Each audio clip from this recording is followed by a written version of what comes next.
ශ්‍රීමත් බ්‍රහ්මචාරී වලිසිංහ හරිශ්චන්ද්‍ර මැතිතුමා උපත ලැබුවේ 1876 ජූලි මස 9 වැනිදාය.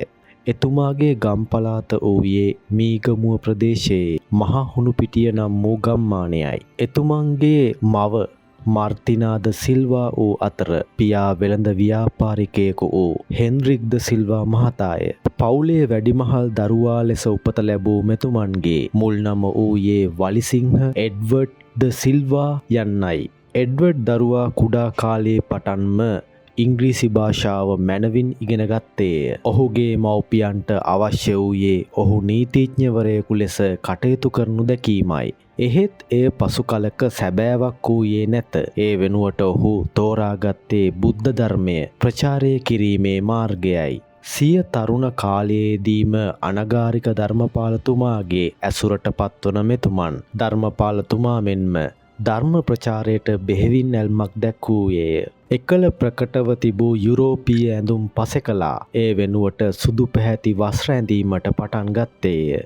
එම සරල ඇඳුමින් සැරසී ගමක් පාසා යමින් එතුමන් ධර්ම ප්‍රචාරක කටයුතුවල නිරත විය. එය ලෙහෙසි පහසු කටයුත්තක් නොවීය. ඇතැම් විට එතුමන් අති දුෂ්කර ගම්මාන තුලට පවා ගොස් සිය ධර්ම ප්‍රචාරක කටයුතුවල නිරත වූයේය. එවැනි අවස්ථාවලදී එතුමන්ට විටක ආහාර පාන පවා ලැබුණේද නැත. එහෙත් එතුමන් සිය උත්සාහය අත් නොහලේය. එතුමන්ගේ දේශන සෑම එකකම පාහේ අන්තර්ගත වූයේ රට ජාතිය ආගම හා සාරධර්ම පිළිබඳවය.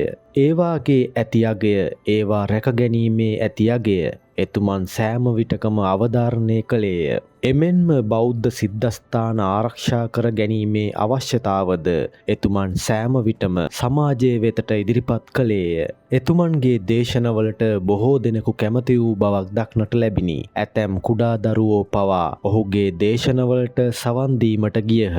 බ්‍රහ්මචාරී වලිසිංහ හරිශ්චන්ද්‍රතුමා ධර්ම ප්‍රචාරක කටයුතු මෙන්ම ලේඛන කලාවටද දස්කම් දැක්වීය. දුටු ගැමුණු චරිතය, සිංහල ජාතියේ පටන් ගැන්ම, සුරාපානය, තූපාරාමය, චෛත්‍ය වර්ණනාව, රුවන්වැලි මහා සෑ චෛත්‍ය වර්ණනාව, දේවානම්පියතිස්ස චරිතය, ජයසිරි මහා බෝධි වර්ණනාව, අනුරාධපුර පළාත් විස්තරය, අනුරාධපුර චෛත්‍ය වර්ණනාව, ලුම්බිනි ජයශ්‍රී මහා බෝමැඩ විස්තරය එතුමන් විසින් ලියා පළ කරන ලද ග්‍රන්ථ අතරට එක්විය. මේ ග්‍රන්ථ විවිධ විෂයන් අලලා ලියවුණු බව අපට පෙනේ. එහෙයින් විවිධ විෂයන් ගැන වූ ඔහු සතු දැනුම පිළිබඳව අපට අවබෝධයක් ලබා ගත හැකිය. ඉතිහාසය මෙන්ම පුරාවිද්‍යාව පිළිබඳවද එතුමා සතු වූයේ විසල් දැනුමකි. සිය කුඩා කාලයේ පටන්ම වලිසිංහ හරිශ්චන්ද්‍රතුමන්ට විවිධාකාර රෝගාබාධයන්ගෙන් පීඩා විඳින්නට සිදුවිය.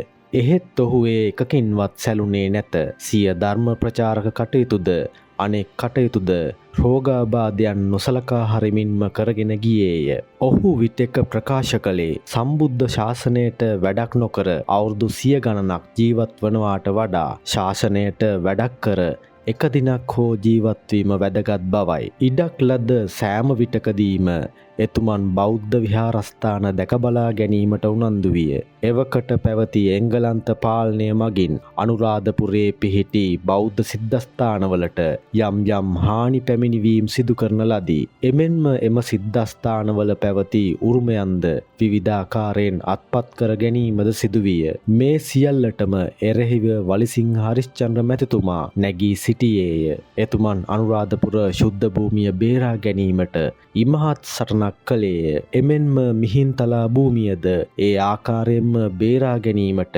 මහත් ආයාසයකින් කටයුතු කළේය. එතුමන්ගේ උත්සාහයේ ප්‍රතිඵලයක් ලෙස අනුරාධපුරයේ සිද්ධස්ථාන සියල්ලත් මිහින්තලා පුදබිමත් බෞද්ධයන් වෙත අදද සුරක්ෂිතව ඉතිරිව තිබේ. එතුමන් ජීවත්ව සිටියේ වසර 36ක් වැනි කෙටි කාලයකි. මේ කෙටි කාලය තුලදී එතුමාට විවිධාකාරයේ ගැටලුවලට මුහුණ දීමට සිදුවිය.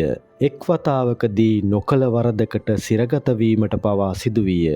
එහෙත් ඒ සියල්ලම එතුමන් උපේක්ෂා සහගතව විඳදරා ගත්තේය. අනුරාධපුරයේ ප්‍රථම වතාවට මිහිඳු හිමි උළෙලක් පටන් ගන්නා ලද්දේද එතුමන් විසිනි. එමෙන්ම ඔහු අනුරාධපුර බෞද්ධ විශ්‍රාම ශාලාවක් තැනීමටද උත්සුක විය. ශ්‍රීමත් බ්‍රහ්මචාරී වලිසිංහ හරිස්චන්ද්‍ර මැතිතුමා අතිපූජ්‍ය හික්කඩුවේ ශ්‍රී සුමංගල මහනා හිමියන් ඉතාම කිට්ටුවෙන් ඇසුරු කළේය. එතුමන්ගේ ඇසුර ඔහුගේ ජීවිතයට මහඟු ආලෝකයක් විය. සිංහල ජාතියටත් බෞද්ධ ආගමටත් අතිවිශිෂ්ට සේවයක් කළ මෙතුමන් මියගියේ 1913 සැප්තැම්බර් මස 13 වැනි දිනයේදී.